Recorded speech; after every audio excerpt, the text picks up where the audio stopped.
오늘 우리는 민족 명절 추석을 앞두고 있습니다.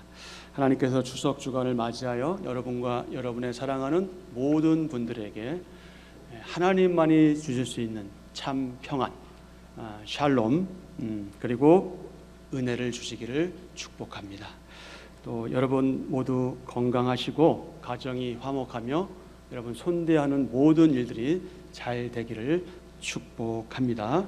그리고 사도 요한이 가이오에게 했던 그 축복, 사랑하는 형제 가이오에게 했던 그 축복을 저도 동일하게 합니다. 요한사무서 1장 2절에 그 축복의 내용이 있는데요. 사랑하는 지체 여러분, 여러분의 영혼이 잘됨 같이 여러분이 범사에 잘되고 강건하기를 여러분의 도움이요 여러분의 성김이며 무엇보다 여러분과 한 지체인 제가 여러분을 축복합니다. 간구합니다. 아멘. 저는 오늘 이 제목으로 말씀을 전하려고 합니다. 자, 함께 보실까요? 인자심이 영원하신 여호와께 감사하라. 인자심이 영원하신 여호와께 하나님께 감사하라. 여러분 명절에 대해서는 너무나 잘 알고 계신데요. 옛부터 그 사계절에 따라서 의미 있는 날로 정해놓고 기념하는 날이죠. 우리나라에서 지키는 가장 큰 명절 어떤 것들이 있을까요? 설날, 그리고 한식, 단오, 그리고 오늘 우리가 이제 맞이하게 될 추석, 이것을 보통 우리나라의 4대 명절이라 이렇게 말하기도 합니다. 이 가운데 추석은 이제 가을 수확을 앞두고 풍년을 기원하는 날로 보름달을 맞이하는 우리 민족의 고유 명절이죠. 추석의 다른 이름으로는 한가위, 또 중추절, 그다음에 또 하나가 중추가절, 이런 이름들이 있습니다. 사실 추석은 우리 조상들이 옛부터 지켜왔던, 우리식으로 표현하면 추수감사절과 같은 그런 날이죠. 물론 우리의 조상들은 하나님이 아닌 것들에 대해서 감사했습니다. 하나님과 관계없는 이미 세상을 떠난 조상들, 또 태양, 달, 별, 그런 자연, 이런 피조물들에게 감사의 표현을 했었죠. 사실 이것은 매우 어리석은 일이었습니다. 하지만 이 땅에 복음이 전해진 이후부터는 복음을 받아들인 교회 공동체, 우리 교회 지체들인 하나님의 사람들을 통해서 이제 이 추석 한가위가 비록 시기는 뒤로 늦춰지긴 하지만 하나님께 감사하는 추수감사주일로 그렇게 바뀌어졌죠. 이번 주간에는 내일 16일 월요일부터 18일 수요일까지 추석 공휴일입니다. 사실 어떤 면에서 이 기간이 시간적으로 볼 때 한국 지역교회가 지키는 11월 셋째 주일에 지키는 그런 추수감사절이어야 맞는 것 같습니다. 그런데 중요한 것은 추수감사주일이 추석 즈음이건 아니면 11월 셋째 주간이건 사실 그것은 그렇게 중요하지 않겠죠. 물론 또 때와 날을 중요하게 여기는 분들은 중요할 수 있겠지만, 근데 그것도 중요하다고 하더라도 그것보다 더 중요한 게 있다. 그게 무엇이냐? 그게 무엇일까요? 그것이 어떤 날이든 우리가 하나님 앞에 있다는 사실을 고백하고 우리가 하나님께 어떤 감사를 드려야 하는지, 그것이 더 중요하겠죠. 하나님 앞에서 우리에게 주어진 그 날들을, 또 그 공휴일을, 그 명절을, 그 날을 어떻게 보내야 하는가, 이것이 때보다 더 중요하겠죠. 그렇다면 저와 여러분, 우리는 우리 민족의 추수감사절이라고 할 수 있는 이 추석에, 이 명절에, 이 한가위에 하나님께 어떤 감사를 드리시겠습니까? 여러분에게는 하나님께 드릴 어떤 감사의 조건, 어떤 내용이 있습니까? 그리고 여러분은 이 추석 명절 기간에 하나님께 어떤 방법으로 여러분이 가지고 있는 그 감사의 내용을 어떻게 말씀드릴 그런 계획을 가지고 계십니까? 공식적으로 시편 120편에서 134편을 이 성전에 올라가는 노래 이렇게 부르고 있는데요. 오늘 본문도 성전에 올라가면서 부르는 노래로 그렇게 알려져 있습니다. 그런데 이 제목, 이 기원에 대해서는 사실 잘 알 수는 없습니다. 시편 136편을 보면 이 믿음의 사람인 시편 기자가 하나님께 어떤 것을 감사드려야 할지, 무엇을 감사드려야 할지, 그리고 어떻게 하나님을 찬양했는지 그 내용을 우리는 확인할 수 있습니다. 136편의 주제, 그것은 한마디로 말하면 무엇일까요? 여호와께 뭐하라? 감사하라. 여호와께 감사하라. 이것이 오늘 본문의 중요한 주제이고 핵심 메시지입니다. 여호와께 감사하는데 굳이 앞에 조건을 붙인다면 어떤 하나님이시기 때문에 인자하심이 영원하시기 때문에 오늘만 인자하시고 내일만 인자하신데 모레는 인자하지 않으신 게 아니라 영원토록 인자하실 그 하나님, 그 하나님께 어떻게 하라고요? 감사하라. 여호와께 감사하라 하는 것이 오늘 시편 136편의 주제이죠. 그래서 그때 이스라엘 백성이나 오늘 저와 여러분 우리는 인자하심이 영원하신 여호와 하나님께 감사드려야 합니다. 136편은 특성상 오늘 우리가 예배 시간에 교독했던 것처럼 그런 교독과 같습니다. 인도자가 먼저 읽으면 모든 지체들이 그 다음 내용을 함께 읽지요. 마치 그런 것처럼 회중의 한 무리 또는 한 리더가 한 구절을 읽으면 모든 회중이 후렴구로 이에 화답하고 응답하는 구조, 이것이 바로 오늘 본문입니다. 무엇에 대한 내용입니까? 무려 여호와의 인자하심을 몇 번이나 강조하고 있습니까? 무려 26번. 오늘 136편의 구절이 모두 몇 절입니까? 26절인데 각 절마다 인자하심이 영원하신 여호와께 감사하는 내용이죠. 여호와의 인자하심. 여호와의 인자하심을 여러분이 많이 들어보셨을 텐데 헤세드라고 합니다. 히브리어로 보통 헤세드 이렇게 표현합니다. 우리 한번 같이 해보실까요? 헤세드. 헤세드는요, 인자, 인애, 자비, 또 은혜, 긍휼, 이런 뜻으로 번역이 됩니다.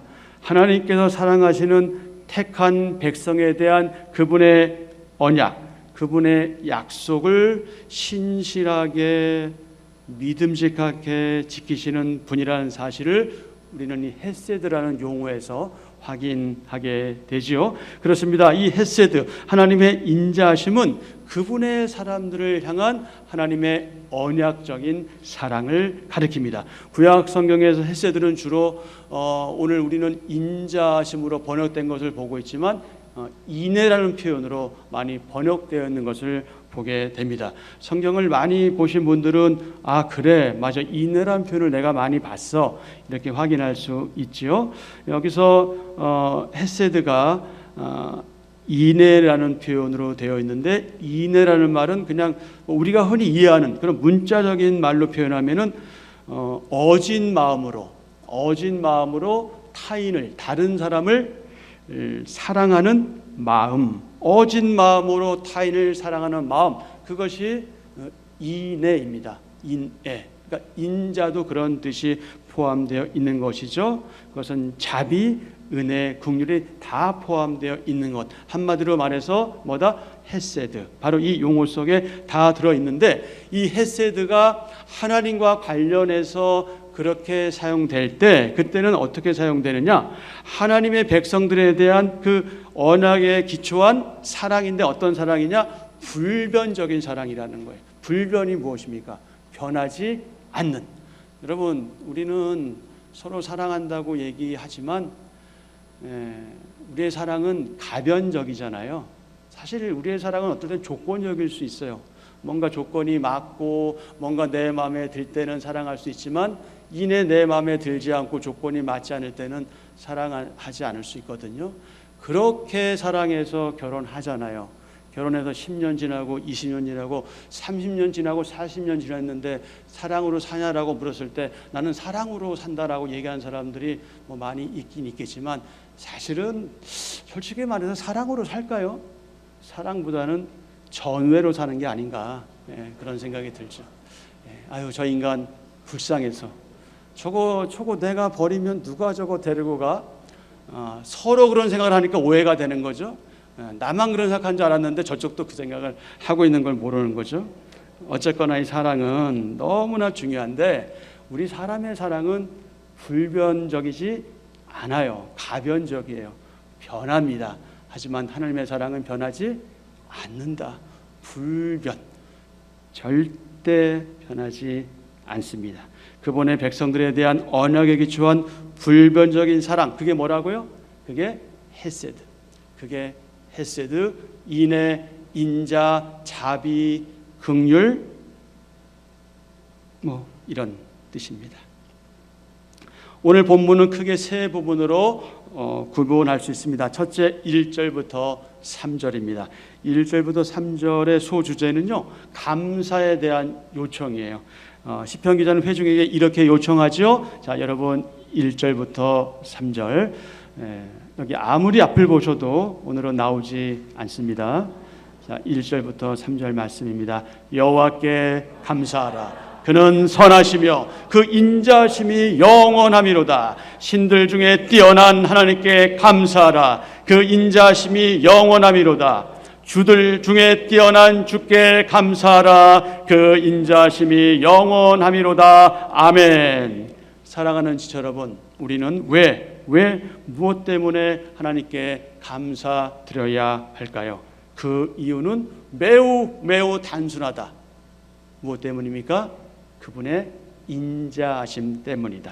그분의 헤세드 때문이다. 둘째, 4절부터 25절입니다. 이 부분은 다시 두 가지로 구분할 수 있는데요, 4절과 9절, 10절과 25절입니다. 먼저 5절은 감사해야 할, 감사드려야 할 서론적인 요약이라고 볼 수 있습니다. 하나님의 신실하신 인자함으로 말미암는 기사, 즉 그 놀라운 행하심과 일하심이 무엇이냐, 감사할 이유가 된다. 4절입니다. 홀로 큰 기이한 일들을 행하시는 이에게 감사하라. 그 인자심이 영원함이로다. 아멘. 5절부터 9절은요, 하나님께서 사람을 위해 행하신 일에 대한 내용입니다. 그것이 무엇입니까? 한마디로 말해서 하나님의 창조하심, 하나님의 창조죠. 그렇습니다. 창조주 하나님은 하늘을 지으셨고 땅을 만드셨죠. 그것도 무엇으로?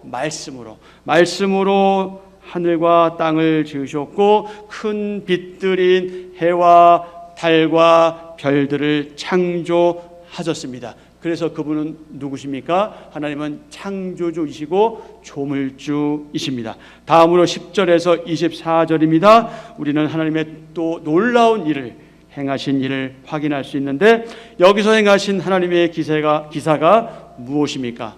아주 간략하게 말하면 출애굽이죠. 한마디로 말해서 종의 신분으로 있던 불쌍한 히브리 민족을 애굽의 종살이에서 해방시키신 엄청난 대박 사건, 바로 그겁니다. 그래서 시인은 뭐라고 강조합니까? 하나님께서 그 크신 일을 행하신 그것에 대해서 뭐하라? 감사하라. 그 큰 일을 행하신 그 일에 대해 감사하라. 그렇게 강조하는 거죠. 그러면서 25절에서는요, 하나님의 인자하심이 모든 육체를 먹이시는 것에 있기 때문에 그분께 감사하라. 이렇게 강조하죠. 25절입니다. 모든 육체에게 먹을 것을 주신 이에게 감사하라. 그 인자하심이 영원함이로다. 아멘.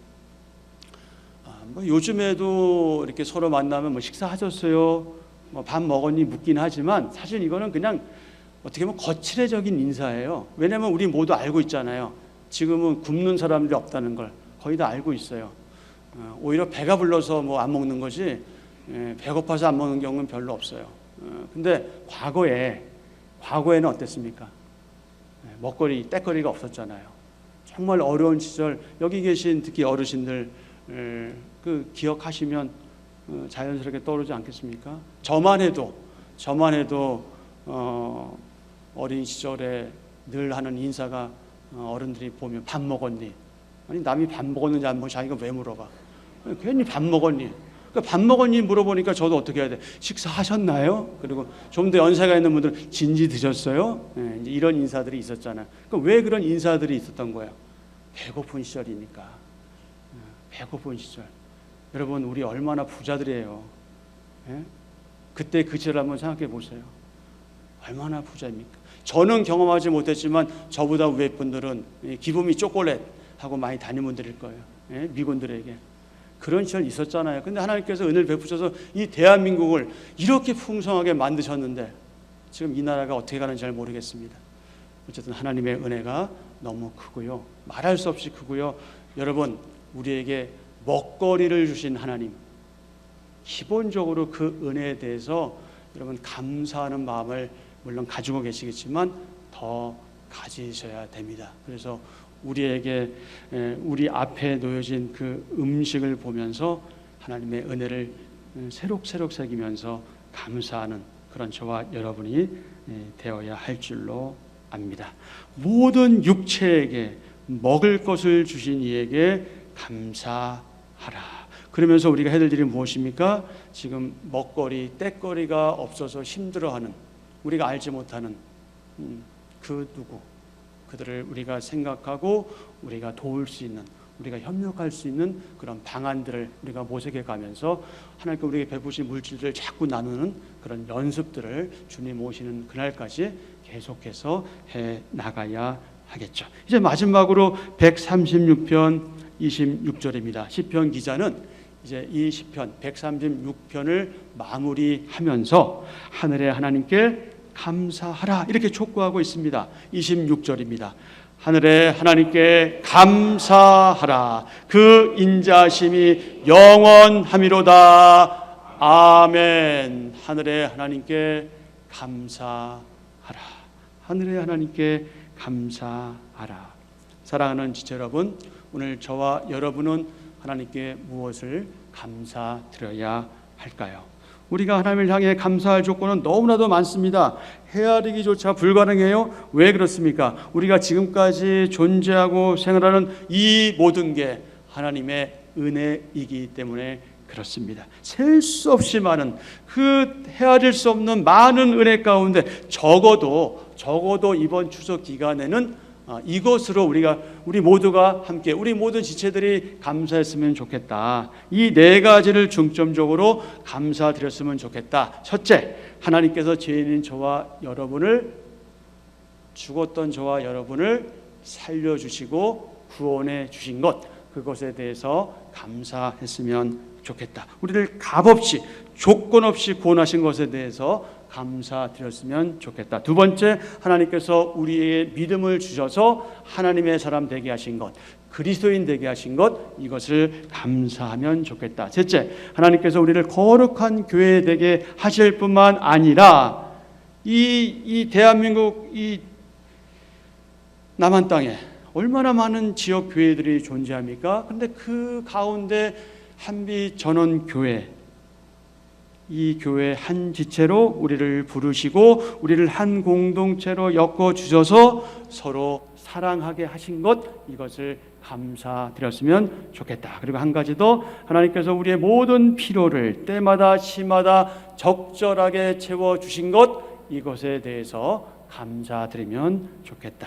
하나님께서는 그분의 자녀인 저와 여러분에게 이미 크신 사랑과 놀라운 은혜를 베푸셨습니다. 그러므로 특히 이 추석 명절 기간 동안 인자심이 영원하신 여호와 하나님의 크신 은혜를 하나하나 헤아리며 감사드려야 하겠습니다. 여러분, 이만큼 건강하게 하시고, 이만큼 가지게 하시고, 이만큼 살게 하시고, 이만큼 누리게 하시고, 이만큼 복을 주시고, 이만큼 은혜를 베푸셨는데 여러분 뭐가 모자라십니까?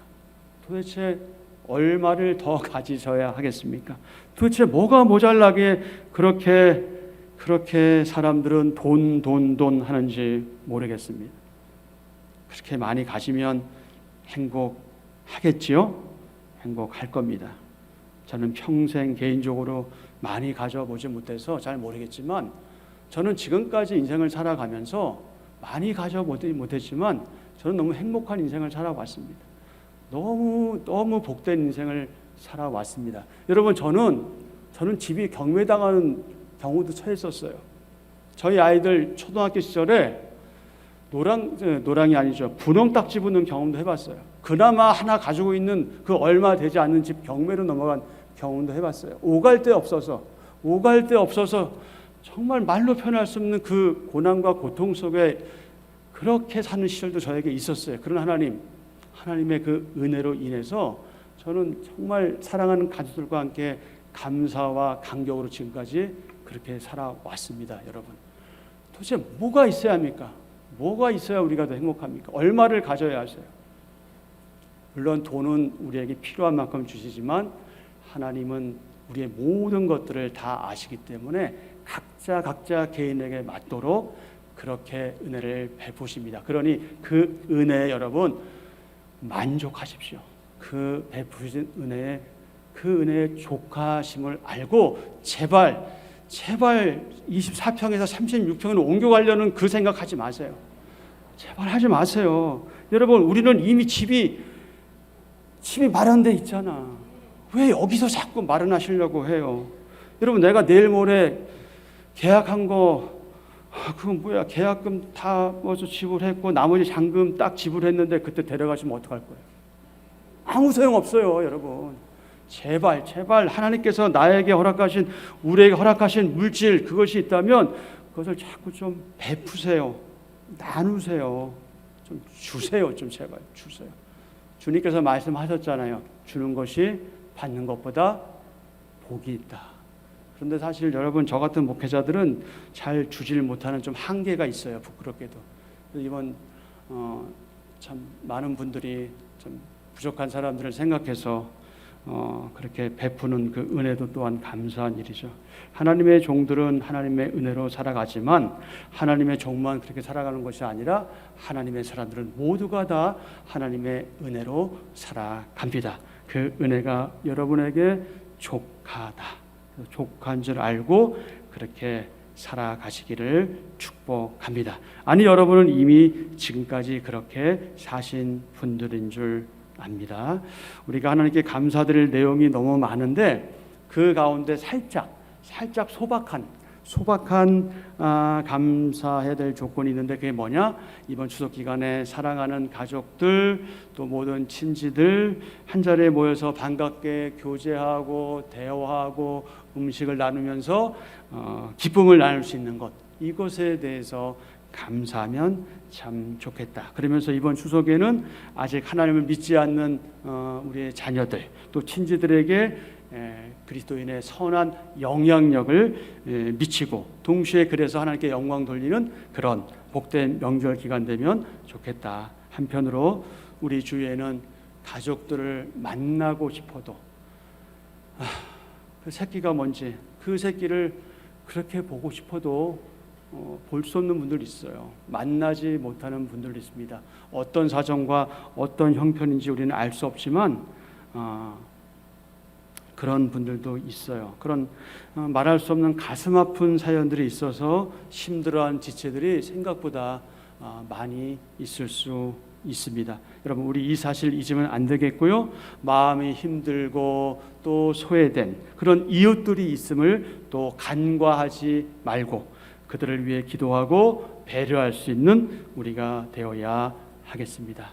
사랑하는 지체 여러분, 저와 여러분, 우리의 생이 다하는 그날까지, 그때가 언제인지 모르지만 우리 모두 함께 그 마음, 하나님에 대한 마음, 그 은혜에 감사하는 그 마음 변치 말고 끝까지 인자하심이 영원하신 여호와 하나님께서 베푸시는 그 은혜에 감사하는, 감사드리는 삶을 살아야 하겠습니다. 우리 아까 예배 직전에 그 은혜 함께 불렀는데요. 제가 그 가사만 읽어 드리겠습니다. 내가 누려왔던 모든 것들이, 내가 지나왔던 모든 시간이, 내가 걸어왔던 모든 순간이 당연한 것 아니라 은혜였소. 아침 해가 뜨고 저녁에 노을, 봄의 꽃향기와 가을의 열매, 변하는 계절의 모든 순간이 당연한 것 아니라 은혜였소. 모든 것이 은혜, 은혜, 은혜, 한없는 은혜. 내 삶에 당연한 건 하나도 없었던 것을 모든 것이 은혜, 은혜였소. 내가 이 땅에 태어나 사는 것, 어린 아이 시절과 지금까지 숨을 쉬며 살며 꿈을 꾸는 삶, 당연한 것 아니라 은혜였소. 내가 하나님의 자녀로 살며 오늘 찬양하고 예배하는 삶, 복음을 전할 수 있는 복이 당연한 것 아니라 은혜였소. 모든 것이 은혜, 은혜, 은혜, 한없는 은혜. 내 삶에 당연한 건 하나도 없었던 것을 모든 것이 은혜, 은혜였소. 아멘. 사랑하는 지체 여러분, 바울은 당시의 데살로니가 교회의 지체들과 오늘 저와 여러분에게 이렇게 권면하고 강조합니다. 데살로니가전서 5장 16절 18절입니다. 데살로니가전서 5장 16절 17절 18절. 항상 기뻐하라, 쉬지 말고 기도하라, 범사에 감사하라. 이것이 그리스도 예수 안에서 너희를 향하신 하나님의 뜻이니라. 아멘. 아멘.